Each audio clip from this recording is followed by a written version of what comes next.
like crouched in on this.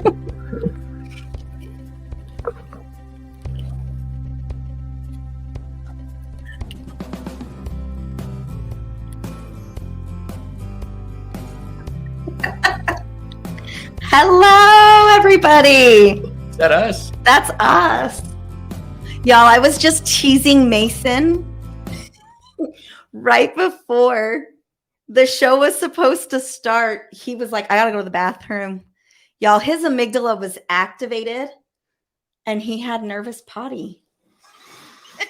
Technically, I said I gotta go pee. Uh-huh. Yeah. And the counselor in me read into that your amygdala was activated as nerves, and that observation was confirmed when you came back and said too many anesthesia classes. Yeah, So, it's not all about the amygdala, you know? is it about the bladder? Yeah. Oh. Sometimes it's about being prepared. Sometimes it's about being a Boy Scout. Being a Boy Scout from your Mormon days. Be prepared. Hello and welcome to Unpacking Mormonism and Other Religious Trauma.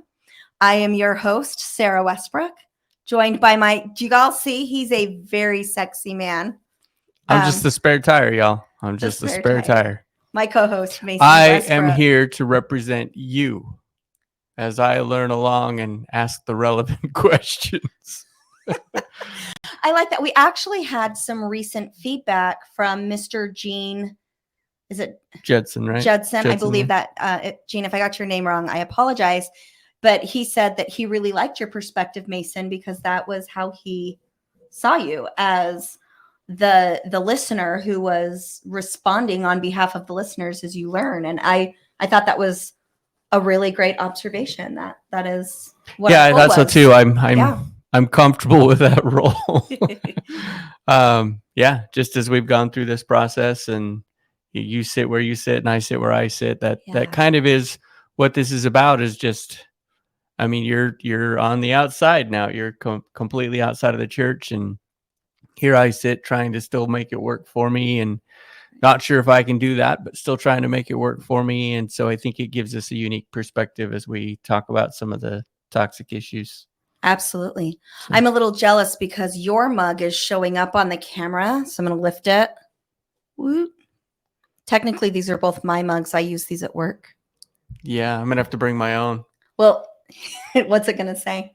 Mine is the one that came from Katie. It says something along the lines of, "You're my favorite dad. If I had another dad and I didn't have you, I'd kill that one and go searching for you," or something. Oh yeah, that's really, sounds like Katie. Yeah. So what are we gonna So what are we gonna talk about today?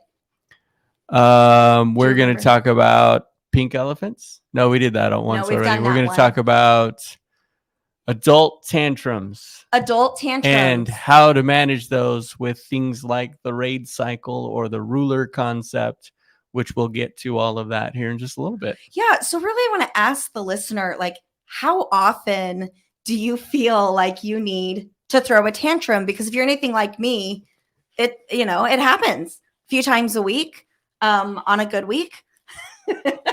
I raise special needs children. So does that make us special needs parents? That makes Does it make us special superhuman parents? Oh, I think is how a lot of people like to define. I'm going to hide a lot of my facial expressions right here behind the microphone. Here we go. Ready? Yeah. Dork. So anyway, but yeah, for me, I can get really overwhelmed and feel like I need to throw a tantrum. And because I'm a grown up, the idea is that I'm not supposed to, because I'm more mature than that. And honestly, the little toddler girl inside of me needs to come out sometimes and throw a tantrum. And I think that there's a way that we can do this in a healthy manner. Be grateful I'm the one that gets her tantrums, not you guys. True. So Mason, how often do you need to throw a tantrum? Probably just as often. I just do it in different ways. And usually my tantrums are still directed at the children, the ones that cause the problems. Yeah. So you're able to hold it in on the kids and then throw the tantrum at me No, but I have I'm a not tree. able to do that. I have a tree, you all. I throw the tantrum at the tree. We're going to talk about that. Alrighty. So as we get going today, I want to make sure that we identify that the information that we're sharing today has been well documented in the research. The first time that I read it, that I was like, whoa, these are the things that I'm teaching. These are the skills that I teach to my clients. And I love the book that we've also talked about in our podcast quite frequently, is Emily Nagoski's book called Burnout. Yeah. So Alex, if you can pull up the cover of that book so that our thank you so much. There it is. There it is. So Burnout, the secret to unlocking the stress code. And this is really stress cycle. You're right. I'm sorry. My glasses. I think I need bifocals or something. I need a new prescription for sure. But Emily Nagoski really puts into easy to understand language the importance of what she calls completing the emotional cycle. And this is something that we've been teaching for, at least I know in my clinic. I've been in practice now. I've been in clinical practice now for about 12 years. And since 2014, I've been doing that on my own independent license as a licensed professional counselor. And I've been teaching these skills for the entirety of my career. And I really love the readability and the understandability of the book by Emily Nagoski. It's also Amelia. Nagoski. It's also Amelia, by the way. It's actually written by both of them. If you look there, you can see Emily Nagoski and Amelia Nagoski. And if you get the Audible, you can hear both of them reading it and sharing their different perspectives and stuff. And it's terrific. Yeah, and put a shout out for that. This is one of those with author read books that listening to the Audible, I think, makes it more rich contextually. Absolutely. Speaking. They do a great job. Their voices are very entertaining. So I just absolutely love the presentation from that book. And I'm sorry, Amelia, I forgot to add in there. In the United States, you want to read this book. Is that the ex-military in you? That's Uncle Sam, right? I want you, or Smokey the bear is like, only you can prevent forest fires. That was lame. I love it. I can't believe you would say something like that. Really? You can't believe it? Put my All right. Okay, I can believe it. I put my heart and soul into that, though. Thank you. You do want to read this book. Great. Free marketing for the Nagoski sisters. All right. And it may be Nagoski. We might be pronouncing that wrong. So Mason, you really had the information of this, though, hit home in the book Permission to Feel. You even had talked about on one of our past episodes about seriously considering getting a tattoo with this, like on your forearm or something. Do you want to share that? So actually, story? So for me, it was not the book itself. It's from Brene Brown's podcast. Power of Vulnerability. No, not the book, the podcast. It's goodness gracious, Unlocking Us. Yes. Yeah, Unlocking Us. She does a podcast with Mark Brackett, and they talk about that book, and he talks about the ruler acronym for going through the stress process. And mostly in this case, he's not talking about stress as much as he's talking about the feelings of stress. But essentially, it comes down to the same thing. You're in a situation that is causing you to feel whatever it is you're feeling, whether that be bad or good or difficult, negative, positive, whatever the emotions are that you're feeling. And he helps with that acronym to kind of go through the process of recognizing. And then, of course, you've made your own acronym that helps with that too.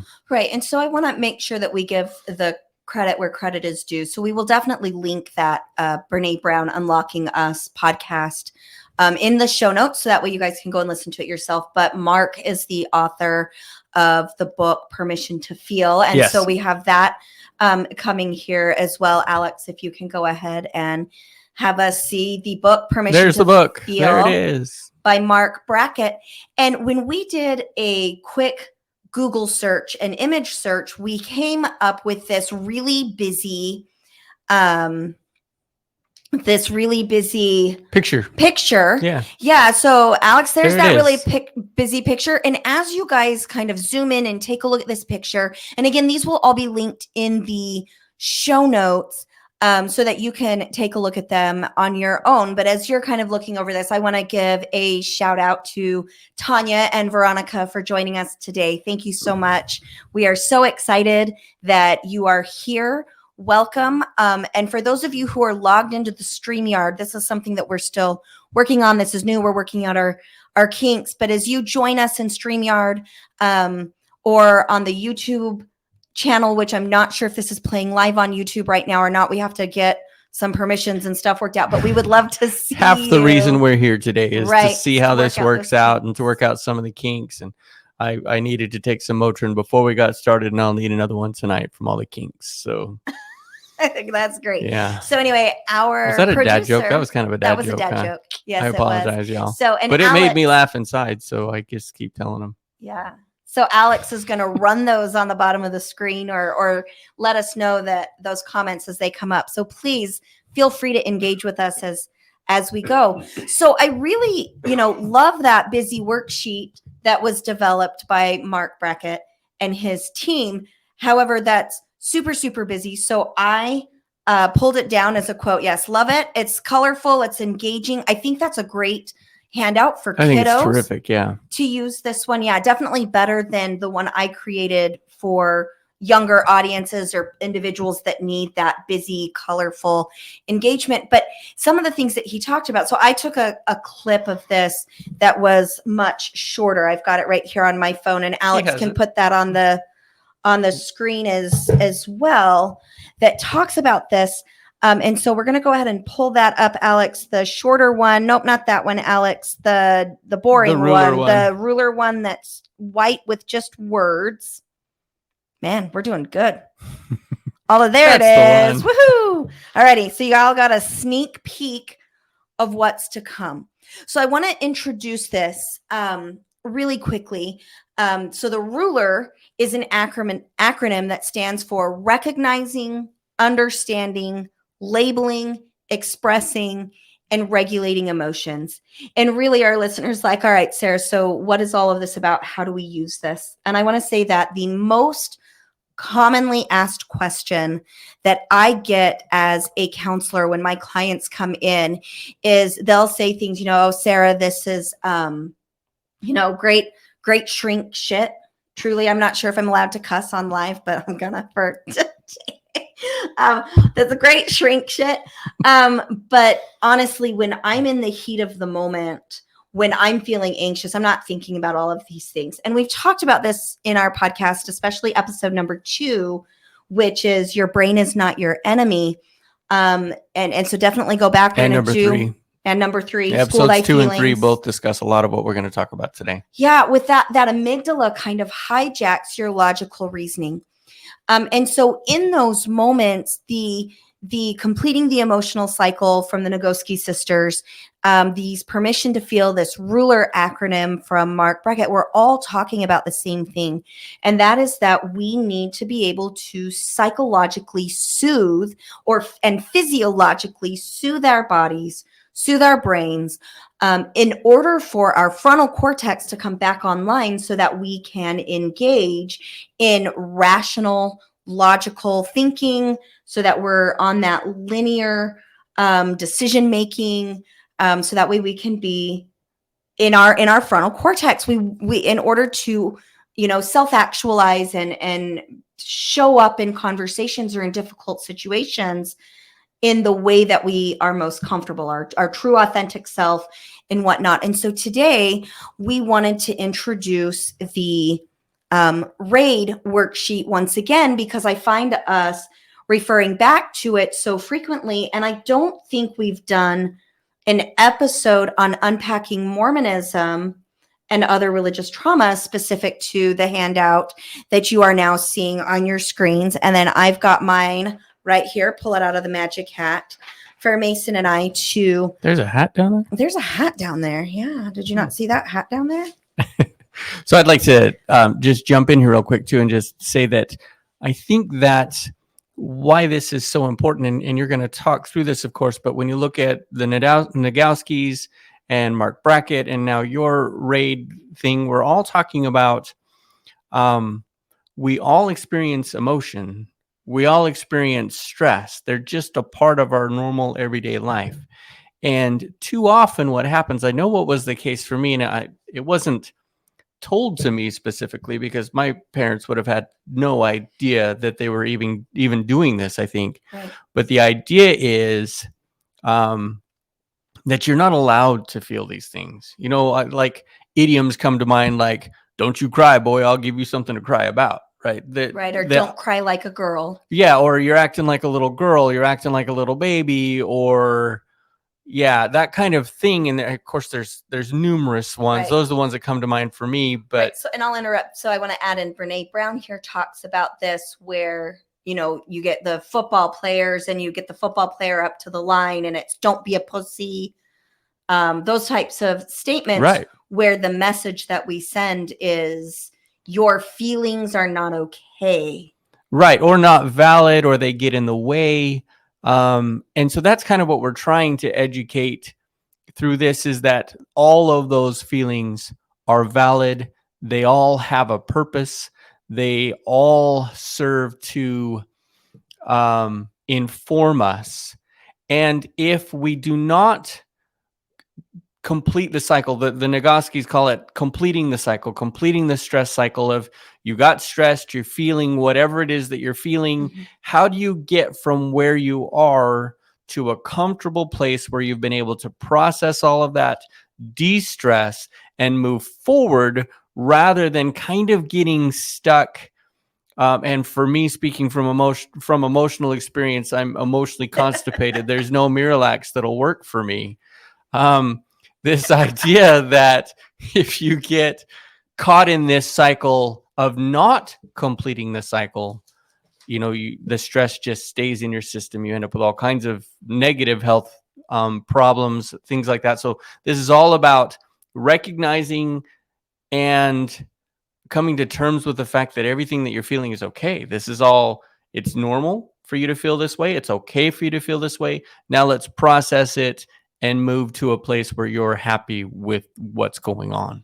Well, and, you know, one of the things that it's almost cliche now to say all of your feelings are okay.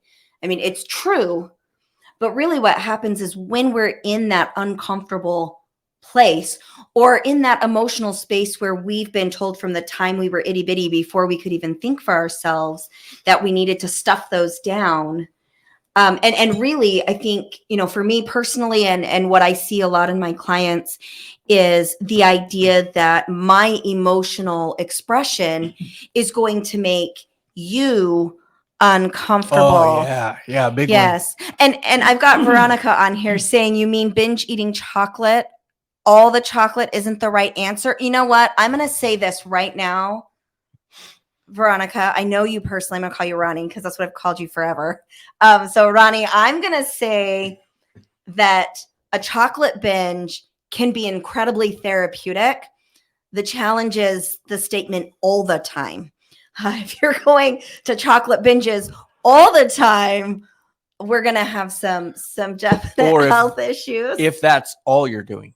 Right, absolutely. There might not be anything wrong with binge eating a bunch of chocolate or eating all of the Ben and Jerry's or things like that. There might not be anything wrong with that. Maxing out the credit cards. Oh, please, let's not do that. Screaming at our kids. Right. Yeah, see, if I talk about chocolate, Mason's like, yeah, Sarah can handle that. When I talk about maxing out the credit cards, Mason's heart drops out of his soul. Well, and of course, we have coping mechanisms that we all use that are they fall in a spectrum of healthy to unhealthy, right?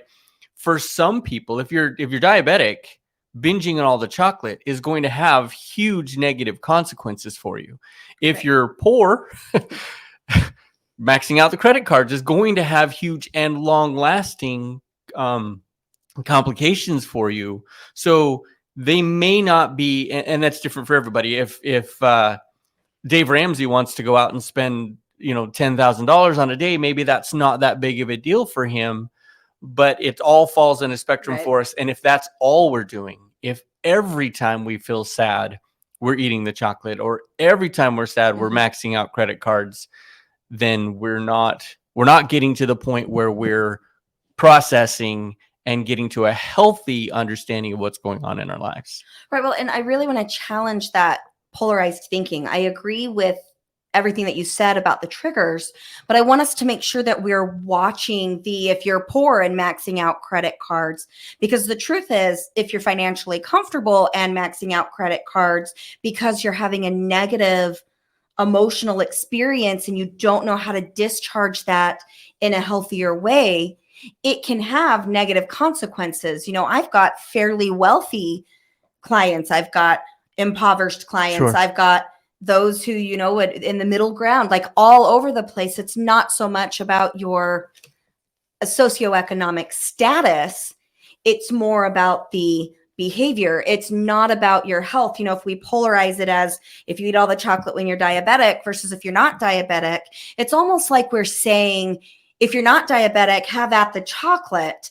And that's not the case. It's recognizing those patterns. And so this is where I start to explain to my clients that our emotional experiences, what we feel, is our perceived reality, meaning that it is real to you. And what we want to do is take that information and utilize it as information.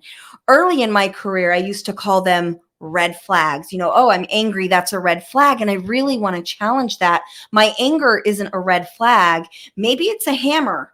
And maybe my excitement is a wrench. And maybe, if we go more with that toolbox idea of my anger helps me put pieces together so that I know how to navigate situations or how to navigate relationships or when to exit relationships.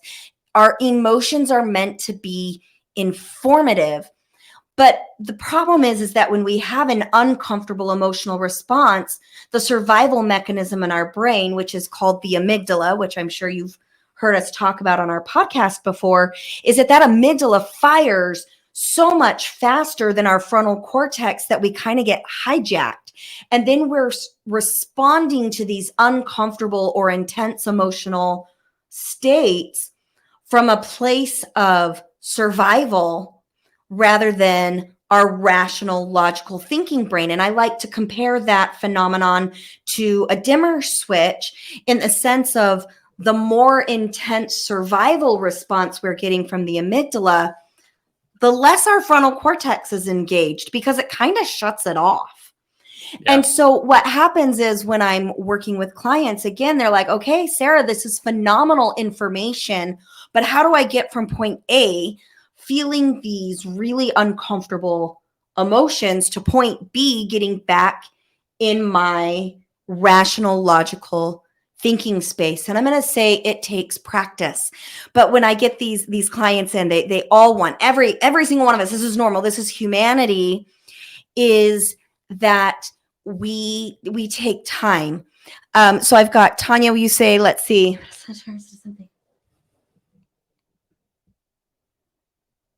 Yeah, absolutely, Tanya. So Tanya says, when a simple task turns into something extremely complicated with a lot of external pressure to speed up a process that cannot be sped up, I get frustrated. Absolutely. Right there with you. I need my little magic wand that just says, I'm not doing this anymore. Right there with you. Oh my gosh. And that's the Tanya that slapped you a few times, right? In theater. I must have blocked that out. So in theater, Tanya has slapped you before, but apparently she didn't knock enough sense into you. No, what happens on stage stays on stage. Yeah. What happens? Okay, well, that's good. Yeah. That's good to know. So yes, Tanya, we get frustrated, we get overwhelmed. And so the first step is also a cliche, which is deep breathe. And the reason for that is that when our amygdala kicks in, our survival brain diverts oxygen away from the brain into your major muscle groups and your vital organs so that you can respond to those 4 F's, that fight, flight, freeze, fawn response. And fawning is people pleasing from a place of survival. And squirrel, really quick. I want to make sure I say this. No squirrels. We're squirreling. No. Squirrel. Yes, I have ADHD. Squirrel. This is not in the planning meeting, but here it is today. And that is that all the time I hear people say people pleasing is bad. I people please and that's bad. It's bad. It's bad. No, it's not bad. In fact, a good portion of the population utilize people pleasing type behaviors as the way that they demonstrate love and appreciation and gratitude. And that is not unhealthy. That's very healthy. Yeah. Where people pleasing can be problematic is when we're people pleasing from a survival brain space, because then I'm bringing you brownies so that you don't get mad at me. And my goodness, I'm on a chocolate kick. Ronnie, I blame you. Yes, Mason, your hand is raised inside my squirrel. Yes. What comes to mind for me is when Brene Brown said that she'll choose 15 minutes of discomfort over days or weeks of resentment. And I think why that comes to mind for me is that, like you said, nothing about this is necessarily healthy or unhealthy. It's about where it puts us in ourselves. So right, it's the 5 minute down the road. Yes. An hour down the road tomorrow, next week. If I respond with a fawning response right now, where does that put me tomorrow? Right. If it puts me in a less healthy place, then I need to address that and figure out if I can respond differently. If it puts me in a healthy place because I was able to fawn, I was able to calm things down, the lion is never wondering, should I have run or should I have attacked? Right. That is what I needed to do at that moment. So it's less about judging our response and more about evaluating our response and discovering where that puts us in the long term. Absolutely. I love number one that you said it's not about judging our response, because that fight, flight, freeze, fawn response is also informative. It's data, and it's data about us. And the goal is to get to know yourself better, get to know your emotions better. So, Tanya, you say that you get really, really frustrated. Great. That's wonderful. It's uncomfortable, but it's really good that you know that about yourself, because when you know that about yourself, you can begin to learn new responses. Number two, I think you have a major crush on Brene Brown, because I think you bring her up more than anybody else in this podcast. Without question. Without question. Except for maybe the scriptures, but that's lots of different authors. Fan club, Brene Brown fan club. Okay. So, for me, hearing what I heard from Brene Brown was what really started to turn around the way that I think. It's not necessarily and feel. Yeah. Yes. Mm-hmm. It turns around the way that I process the world. Yeah. And whether or not she's the best person to talk about that, I don't know. For me, it worked for me. Yeah. And even the things that I've learned, like from Unlocking Us, from her podcast, I've learned from other people, but it's been through the forum of Brene Brown. So yeah, there's an emotional crush there because the way that she was able to describe things. Is she on your list? I don't have a list. The way that she was able to describe things worked for me. Yeah, and so absolutely. I think it's less about who it was and more about how it affected me in my life. In this case, yeah, Brene Brown is awesome. I love her because of the work that she's done. Absolutely. All right. So back to step number one. When you recognize that your amygdala is activated, deep breathing really is going to be your best bet. Now, if you can, in like certain work situations and whatnot, taking a break may not always be possible. And that can be very frustrating. If you're in a relationship and it's, I'm feeling flooded is what the Gottmans call it. So John and Julie Gottman call this amygdala response, or this brain hijacking, as being emotionally flooded. And their first recommendation in couples is to allow the partners to take at least a 20-minute break and then come back to the argument later when you're calmed down. And So, but either way, the goal is to breathe, because as you deep breathe, so we're talking about slow, measured, deep breathing with no pauses. And we're going to explain why we want no pauses here in a minute. And Faye, I saw your comment, but I didn't. Yeah, Alex, can we put that one back Can up you there? put that one back up? Yeah, and leave Sarah it, couldn't pause at the moment. If yeah, if you pause her in the middle, you might not ever get the rest back. Right. So just hold that comment there. I'm going to come right to you, Faye. I see that. Thank you for joining us. Let me finish this thought and then I'm going to respond to this. So yeah, taking that break and breathing. And the reason is because as you slow down your breathing and you have an inhalation and an exhalation with no pause, because when you hold your breath while in an emotionally activated or an amygdala activated brain space, what's going to happen is your amygdala is going to go, blah, you're holding your breath, freak out. And it's going to take longer to calm that down. And so instead, we want you to inhale and exhale slow, measured. You can count it if you want to. I'm a big inhale for 2, exhale for 4. We called that a deep breath with prolonged exhalation. Whatever works for you, as long as you're not pausing. So like yoga breathing or box breathing, where they say inhale for 2, hold for 2, exhale for 2, hold for 2. Great way to breathe, but not when you're emotionally flooded, because holding that breath is going to cause you to panic. We also know that in about 2 to 3 minutes of breathing in this slower, measured way, your amygdala, you're going to have that switch back. It is more effective. And this can be found in the book.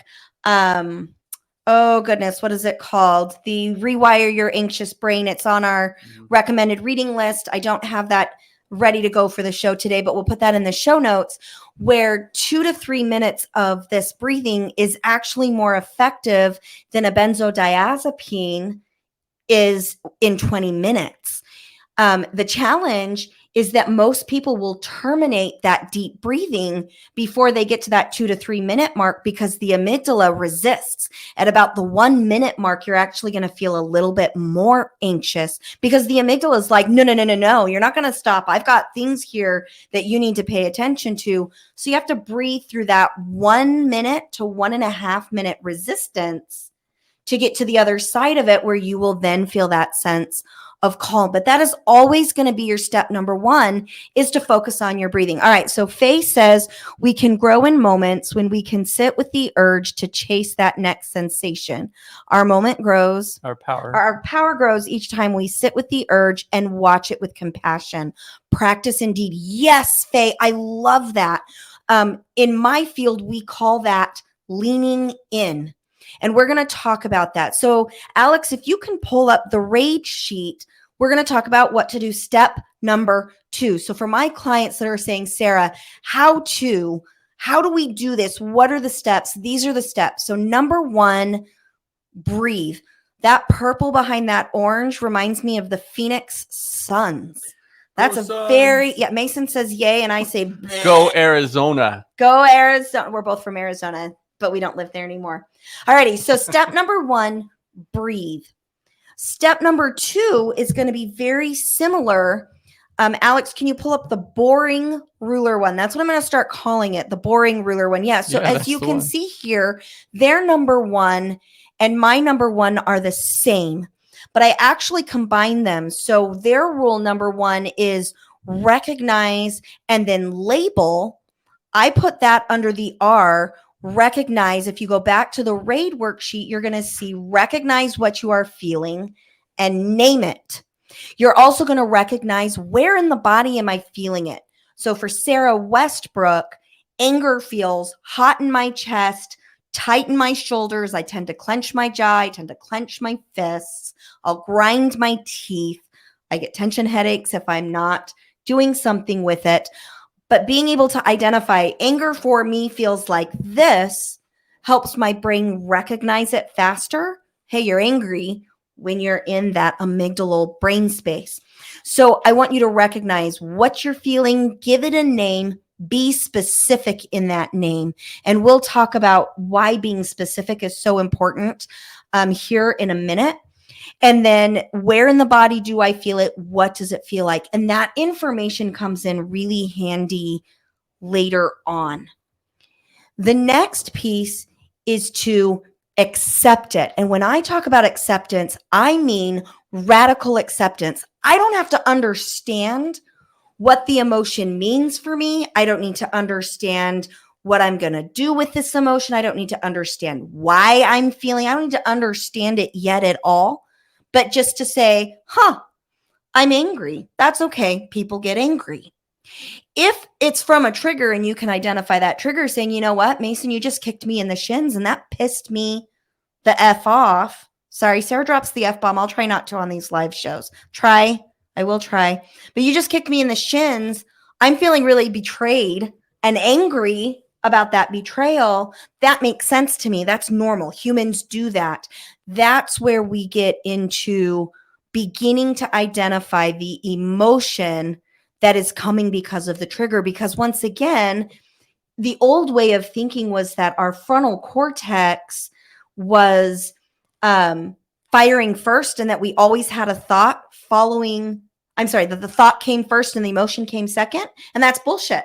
The emotion comes whenever the emotion comes. It can come first, come second, come fifth. It can come. Emotions just come because, again, that survival instinct responds first by the emotion and then the action. And the thought isn't always there. Like if I see a bear, I'm not going to think that's a bear. I got to run. My body's going to jump into action and I'm going to be running and being like, whoa, where the heck did this bear come from at the same time? So that whole idea that thought always comes before action is inaccurate in my opinion. Well, and I think that I'm going to go right back to the word that I used before. If you can't accept the emotion, then there's a lot of judgment that gets involved. And why that really becomes a problem is because it's hard to move into the next one, which is to investigate what's going on. Yeah. If now you're coming from a place of guilt or a place of shame, or like, oh, I can't believe I am feeling this. I shouldn't be feeling this. I think that's why the judgment is so big of a deal, because now when I move into investigation, I'm judging myself and I'm in a completely different place. Instead of going, okay, this is what I felt. All right, I can accept that. I felt that. Mm-hmm. It makes sense that I feel that. And this is okay. Then right. You can investigate and go into that and all that stuff. Well, and sometimes it's even shorter than that. Sometimes it can be, I'm feeling really sad and I don't know where this is coming from, but that's okay. My body's trying to tell me something and I don't need to understand it right now. And then we breathe through it. So yeah. Tanya, you ask a really great question. How do you define the emotions you're feeling, especially when they're all tangled? This is where getting specific gets really helpful.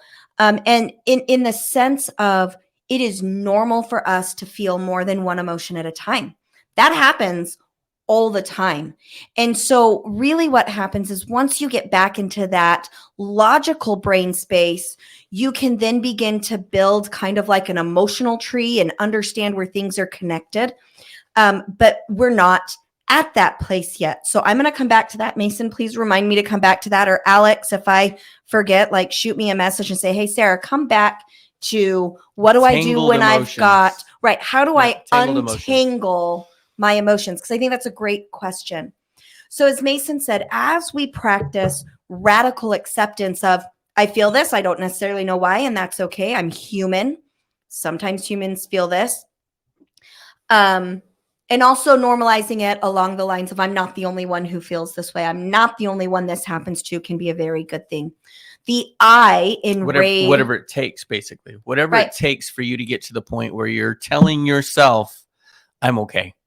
It's okay that I'm feeling this. Well, yeah. And sometimes that's hard because if you grew up in a home like most of us have, where it's stop crying, you're acting like a baby, we don't want to express our emotions. And usually the reason we were told that was because the external source, our parent, our teacher, our caregiver, a sibling, whoever that might be, was uncomfortable with our emotional response. They didn't know what to do with it. So we learned to be uncomfortable with the emotional response. Right, because they shut us down. And so we're like, ooh, that's bad. I'm doing something bad. And you're not. This is normal. So that I is get curious. And we do that by asking ourselves what and how questions. What am I feeling? How is this affecting me? What's going on for me? We really want to avoid those why questions. I don't know why this is, other than to say that when we ask ourselves why, our defense mechanism in the brain goes off and it stops curiosity. The curiosity. Mhm. That's because I didn't say the F Freudian- word Freudian earlier. slip. That's a Freudian Freudian slip. slip. Curiosity. You've mentioned a few times that the why question tends to cause us to be judgmental of Right. whatever it is that we're asking for, and why that is, who the heck knows? Right. But recognizing that it is and learning to switch, because it's not going to be that way all the time. Sometimes you're going to ask yourself a why question. You're completely curious. But if you can learn to recognize that what's going on in your brain when you do that, you'll be able to avoid some pitfalls in the future. Well, and you can utilize this skill with your kids. You know, instead of why are you getting a snack in the middle of the night? If you ask them, how come you're up right now? Then they're more likely to feel comfortable in, oh, well, I woke up from a bad dream and recognized I was hungry. So I came upstairs to get a snack. So even with other people, if you're coming at them, you know, Mason, why are you putting your hand on your leg like that right now? That amygdala is like, oh, I feel judged. And so by taking away that word why, by navigating around it, yes, it takes a little more mental effort to do, but it also helps to keep that. What is that? What my brain just went blank there. When we take the extra effort on that front end, it usually means less effort on the back end. Yeah. So then this last one on the raid. Okay, let's see. Hey, I like that idea. Alex just gave us a great idea. At the end, we'll wrap up and address some of the questions that don't come up here. So it's a fantastic idea. All right, so we've got this D, this discharge. And this one is my favorite. This was one of my favorite stories to tell in session. And this is bringing us full circle, adult tantrums. Emily and Amelia Nagoski talk about the need to discharge. And the thought in my field, especially and in the medical field, is we do this through movement. We do this through exercise. You can do this through a calming movement, through like yoga or stretching or meditation. It doesn't, you know, depending on what works for you. I know that when I'm sad and I cry, I don't want to go out and move until after I've had some time to hold still and I can hear your water glugging in the microphone. Mason needs to pee. Just kidding. I'm all right. He heard the water fall. You are awesome. That was for all the people out there judging me for having a coffee mug. It's just full of water. You are awesome. Keep that shit up. Don't spit your water out. Mine says squirrel. Mine says, of course I talk to it. There we go. Of course I talk to myself. Sometimes I need expert advice. I'm a little narcissistic. Okay. So anyway, this discharge is this adult tantrum. So the medical thought is movement. And that is absolutely true, because as we move our bodies are able to metabolize the cortisol and the adrenaline that comes from the stress response, or that is generated from the energy of feeling emotion. So kind of like when you fill your car up with gas, when you have an emotional response, it's kind of like somebody accelerated the gas pedal, and we've got to do something with that excess gas that's coming through our body, or this excess energy that's coming through our body. And so some type of exercise can be very helpful. So when I said earlier, you know, it's really important for us to identify where in the body we feel this. That's because if I feel my tension or my anger in my biceps, which I do, if I access movement that utilizes that muscle group that has become tight, then my ability to discharge that emotional response and complete the emotional cycle is enhanced. And so I do this through my tantrum tree. And I'm not even kidding, y'all. When I talk about having a tantrum tree, I'm being very, very serious.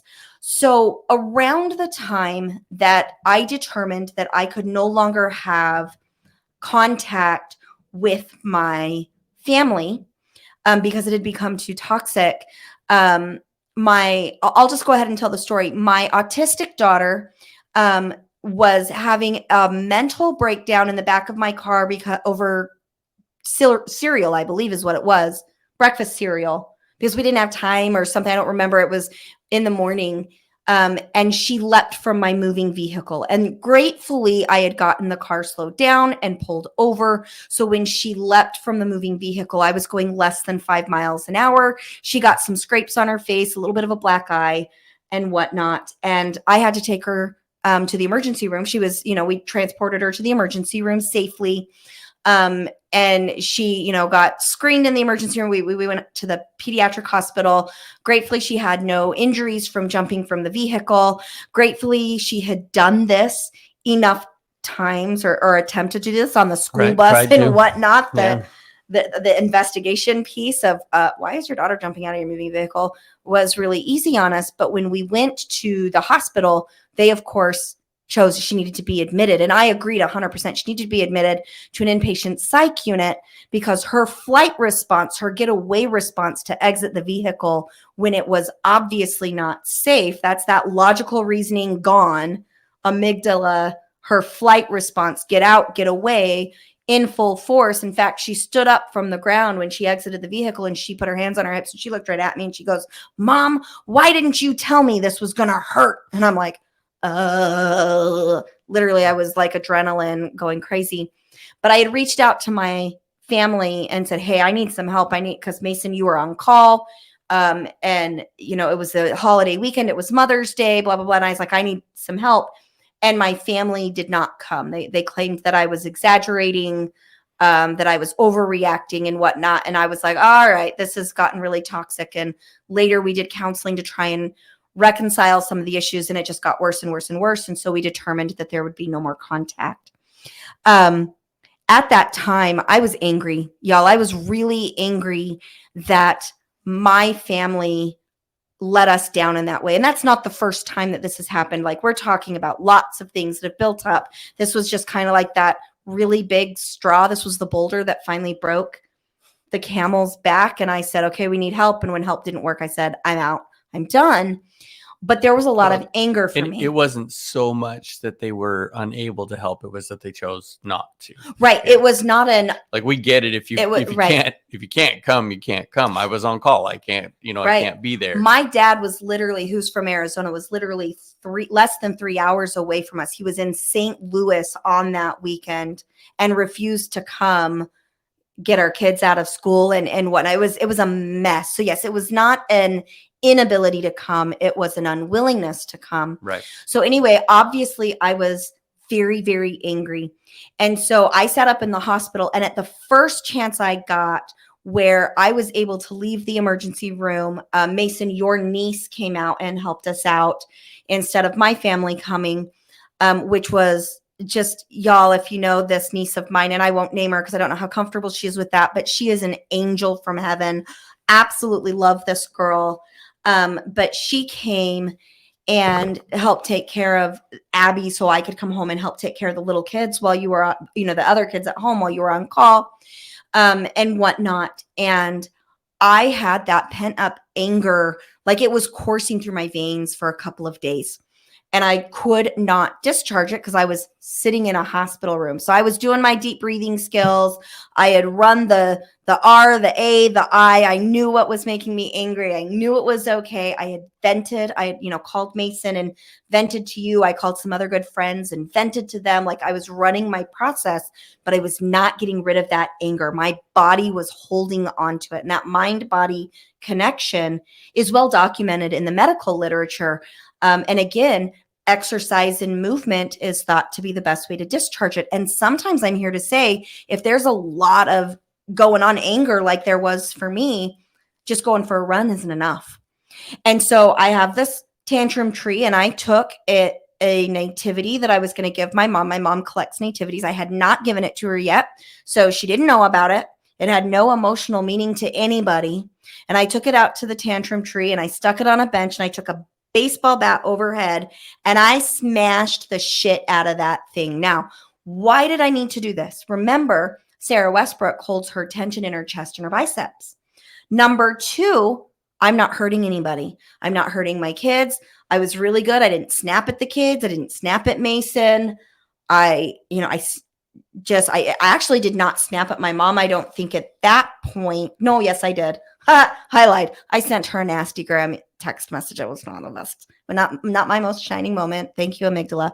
Let me own that there.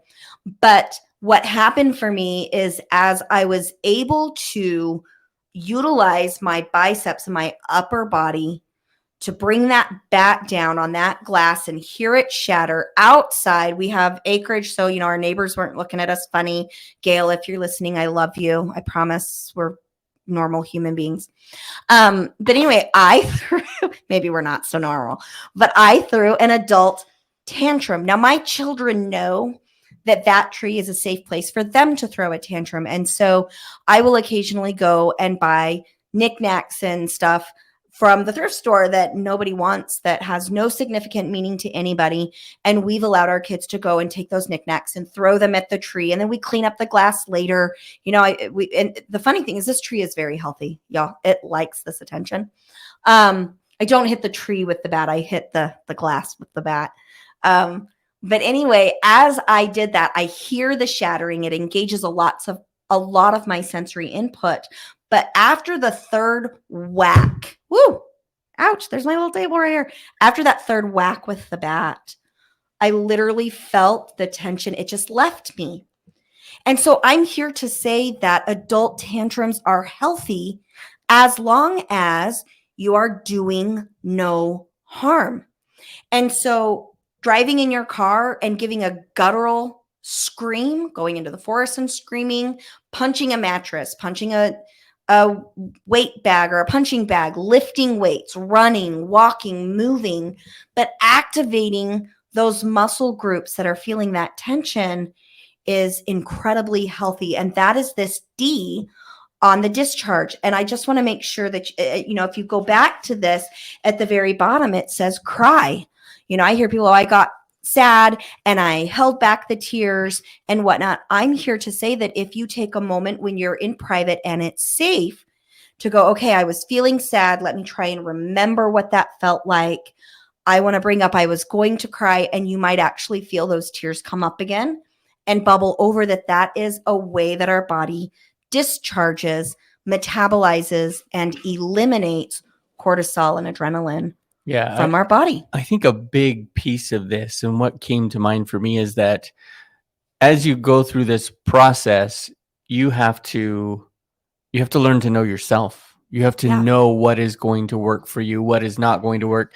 And sometimes that just comes with trying. If you take out a baseball bat and kill a knickknack, you might find that it doesn't help you, that it makes things worse or whatever. And then if you wait till you get home and you lay down in your bed and you just cry, you might find that works or doesn't work or whatever. But it's the big thing about this process is that there's very specific steps with very non-specific things that you can do to work them out. And I think that's a big piece of just coming to know who you are and what you can do.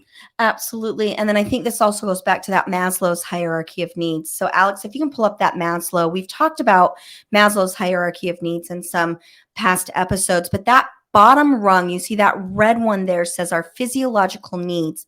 If we are not getting the oxygen we need, if we are hungry or dehydrated, if we do not have clothes on our body, if we feel unsafe in any way, our amygdala is not going to calm down. So for me, if I had smashed something or thrown a tantrum in the hospital, that most likely would have added to the stress that was going on at that moment in time for me, because I was not in an environment where I was safe to do that. And so coming home, being in a place where I'm comfortable, in a place where, I'm not being witnessed by little kids, that's going to traumatize. Sure, like, if you did that at the hospital, that would be a completely different response. You take a baseball bat and start breaking stuff in a hospital, security is going to come. If you break down into tears at work, it probably won't have the same effect for you. So yeah, you have to know where you can be safe. Yeah. And what will work for you to help discharge the emotional baggage, the emotional load, whatever's going to help you reset. Yeah. Absolutely. So I want to come back to Tanya's question, what about when I'm feeling lots and lots of emotions all at once? And the steps in the moment, I'm going to say, are the same, in the sense that you need to be able to take a break as soon as possible. If you're in a relationship, we really want to establish healthy relationship boundaries where your partner will respect your, hey, I need a timeout. And then, of course, we tell them, give me 20 minutes or I'll check back in with you in an hour or after lunch. Or we always want to, if we're going to take a break from a conversation with our partner, we want to make sure that we are giving them a time that we are coming back. Because if you just walk away from your partner, they're going to feel a little abandoned and they're going to chase after you. That's normal human behavior. And so really when it comes to what do I do when I've got all of these emotions and they're kind of enmeshed and they're all tangled up? And that is, number one, you get yourself calm. You get yourself back into that amygdala, which means you might have to postpone your response. One of the things that I'll teach my clients is get some mantras available for you. Like, hey, can I think on that for about an hour and get back to you? Or can I think about this for 24 hours? Or, hey, give me a little bit of time and I'll shoot you a text when I can come back to this. So that is that respectful taking some time away from it. And then once you're feeling physiologically calm, so we want your heart rate, your resting heart rate to be around 80 beats per minute. Obviously, if you're not at a medical office, you might not be able to do this, but we want your oxygen saturation rate to be somewhere between 96% and 100%. These are physiological indicators that you are having a fully oxygenated brain, your heart rate is lower, your body is oxygenated, your blood pressure is coming down, and we want to, what did she say? I didn't see a masochist tree. A masochist tree. I love it. Yes. That's kind of funny. I'm going to play with that. You're going to see that, Tanya, in an upcoming book or something for me. I'm stealing that forever. So anyway, but what you're going to do is calm down. And when you're in that logical, rational brain, that is when you're going to come back to what I was feeling, what emotions led to what. If I'm excited and nervous at the same time, what's going on for me? I'm going to identify those triggers. I'm going to slow that process down. For a lot of people, writing it out, kind of like so I see a lot of what they call trauma trees where, what's at the root and what's in the branches, or they'll do a web, one of my emotions was this, really whatever works for you. And we'll develop and get some more worksheets put together for our listener group to be able to do this on their own. And whatnot is to, when you're in a logical, rational brain space, to understand and dig into all of those things that are tangled, you're going to have more clarity. And over time, as you get better at this, your brain in the moment is going to start to learn how to, as soon as I'm getting activated, I'm going to start deep breathing and go, I'm feeling angry. That's okay. That's probably because my boss is being an ass right now. That's also okay. This is pretty normal. I'm just going to go ahead and breathe through this. I'm okay. And you can get curious and whatnot and come back to it later. So oftentimes this raid sheet is going to be used very rapidly in the moment. And other times it's going to be used, come back to it and spend a lot more time on that I and getting curious as to where things go. The best analogy I have to describe this would be if Mason and I recognize that all of our cords are tangled up right now while we're doing this live show, we're not going to pause the live show and start unplugging our microphones and our headphones and our camera so that we can make our cord situation look a lot better, which this is a very real thing, y'all. Our cord mess down here is pretty dangerous. Don't stand up, Mace. You'll fall on your face because you're a Westbrook. I think we did a good job. Right. But what we're going to do is we're going to finish our show. We're going to breathe through it. We're going to get to where we are in a safe environment, where we are well rested, where we are well fed, we're not hungry, where we feel safe and loved and whatnot. And then I'm going to start mapping through all of those things. I'll untangle all of my wires. I'll get a new setup so that the next time I come back, I have more insight, more data, and over time, and as I believe it was Faye said in the beginning, with lots and lots of practice, you will get better at this because our brain continues to utilize the synaptic processes or the habits, the way that we respond. As we utilize them, we keep them. The whole idea of use or lose in your brain is a very real thing. So as you practice this in moments of calm, you're going to see that the time and space between that intense emotional reaction that may not be serving you well, that's going to happen less frequently with less intensity and for a shorter duration of time most of the time. Now, I'm going to be honest with you. If somebody was to walk in my office right now and threaten my life, my amygdala is going to take over and I'm not going to shine in my finest rational brain time period, which is good. My amygdala is keeping me alive in that moment. Right. Okay. But as you practice this, it will get better. It will get easier. And as your brain gets more familiar at doing this as close to the triggering event as possible, you're going to find that this eventually becomes your new norm. And I usually see that transition in clinic between 90 days and 6 months of doing this consistently. Yeah, Mason. One of the things I think that might help is up here on the wall, we have a feelings chart. What it is a circle, and in the center, there's the big feelings like anger or sadness, things like that are more commonly understood. And then there's another circle around it that breaks down those feelings into other common feelings. And then another circle that breaks it down into other common feelings. And so sometimes the detangling just comes with specificity of what's going on. But yeah, this is what it is here.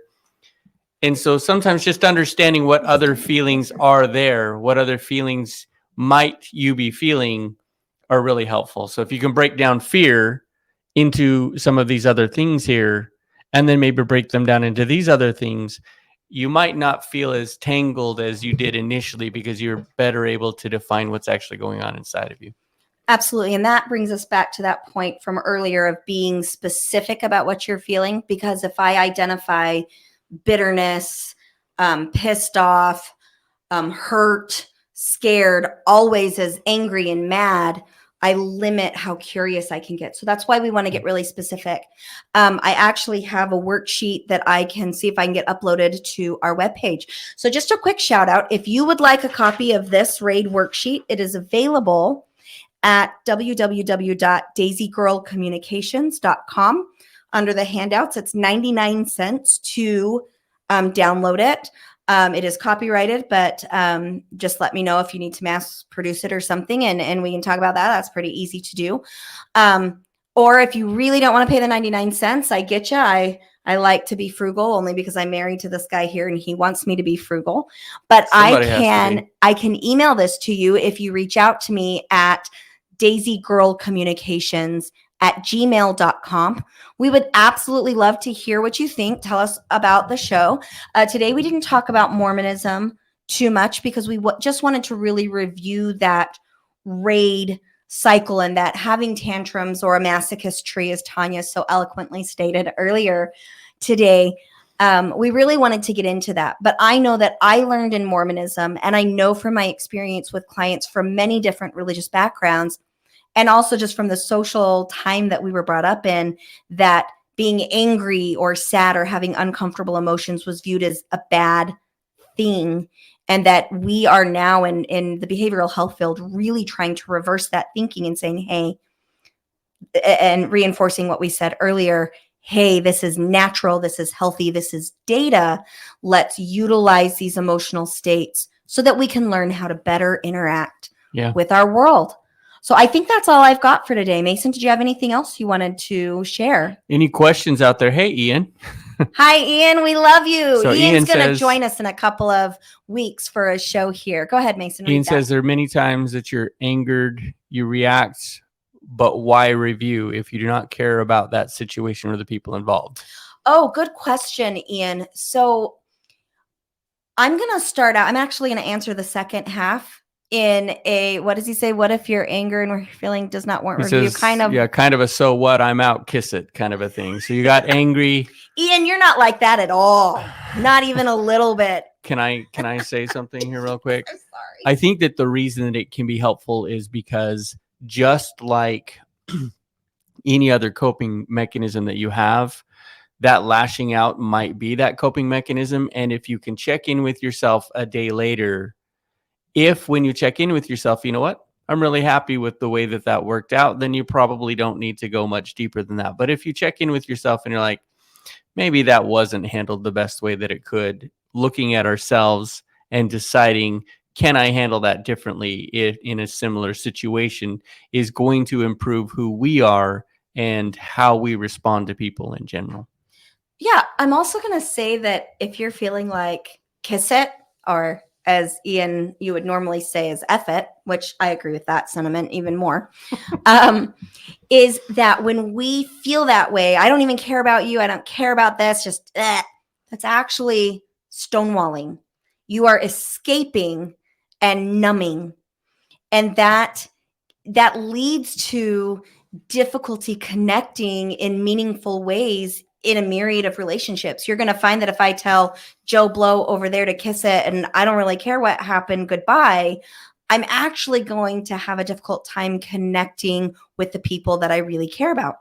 That it's just it's a side effect of that. And so I want you to be able to recognize that the kiss it, or the off type of thing, is a coping mechanism that can be and often is very harmful for us in the long term. You're not necessarily, should I continue to drink rum? Yes, hell yes. Yes, drink rum. Ian, when, the next time I come out and visit you, Ian, I'm bringing you some of my rum that I picked up in Merida, Mexico. It is the best coconut rum. Squirrel. Okay, like any coping mechanism. If you find that it works for you and it puts you in a healthy place, then yeah. If you find that it doesn't, then maybe it needs to be addressed, right? Well, and one of the things that I want to really talk about and hit on Ian's question. I need a crying closet right now. That's what Tanya shared with us. They showed her the Tanya, crying big closet. Virtual hugs. I want to hug you. And yeah, I get that. Did you see that? She put her hands on my face. Again. I do that all the time. He's so cute though. So anyway, when we come back and review how we responded, we're learning more about us. Because I'm 100%, there are some toxic environments where I'm like, look, I've got to consciously disengage. That was not healthy for me. That was toxic. I need to step away from this. 100%, that is appropriate. But if you come back and you say, what is this relationship to me?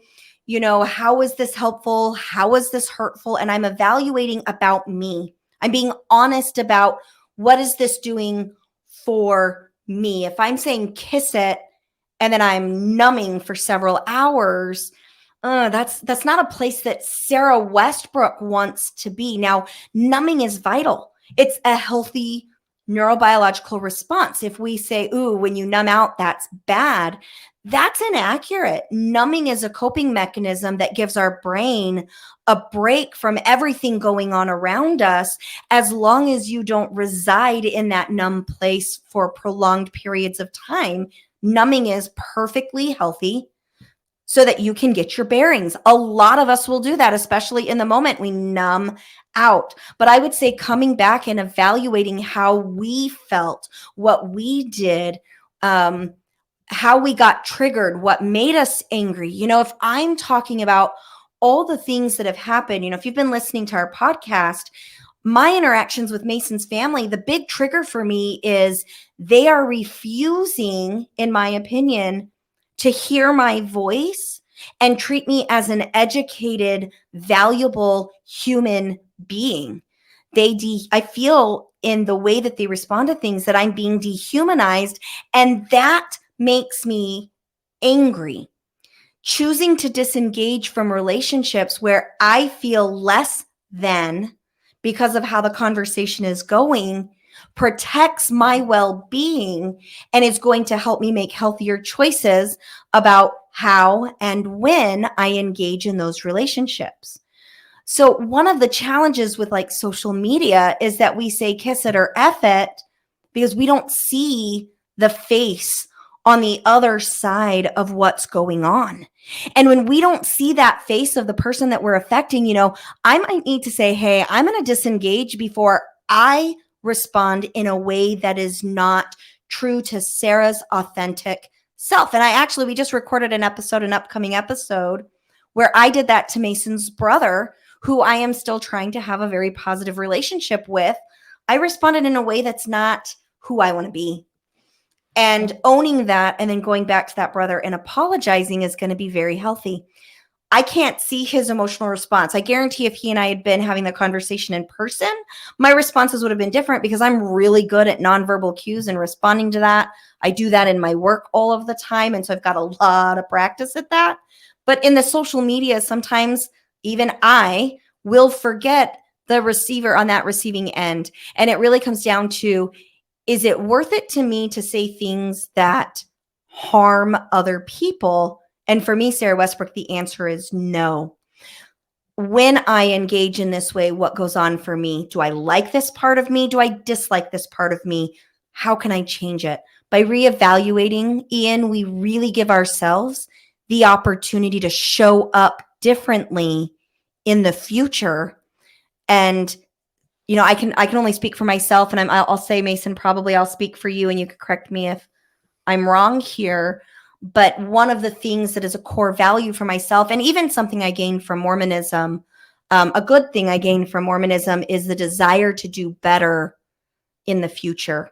Now, I don't want that to become this toxic perfectionism piece. I don't want OCD or I don't necessarily need to do it perfectly. I'm very graceful and gentle when I F it up. To myself, or at least I try to be. Sometimes I succeed. Sometimes I F that up too. But I'm on a mission to become more like the person I want to be. And that person is to offer healing and hope for others. And so that's kind of where I land. So are there any other questions? Yeah, Alex, are there any other questions that you see before we sign off? Sorry, I cut you off again, Mason. Kisses to make it better. I'm so used to it. I didn't even notice. So bad. And unfortunately, for me, it's about, my answer to that question is, for me, it's about whether or not I would become practiced in responding that way and then end up responding that way at a time I really didn't want to. Yeah. So that would really be that is for me. If you're deciding, screw it, I'm not going to respond that way, and that's the choice that you've made from your frontal cortex of this is how I feel, this is the best way to handle this situation, then maybe you're right. There's probably not anything wrong with that. But if we become so practiced at responding that way, then maybe we're putting ourselves into a situation where someone that we don't want to get hurt is going to get hurt by what we say, and then we become a little less authentic to who we are. Yeah, so, I really like that. Thank you, Mason. It doesn't look like there's any other questions, so we're glad you guys joined us today. Thank you for commenting and for helping us make this first one a success. Yeah, thank you. Absolutely. Thanks so much. Peace, y'all. Love ya. See you next.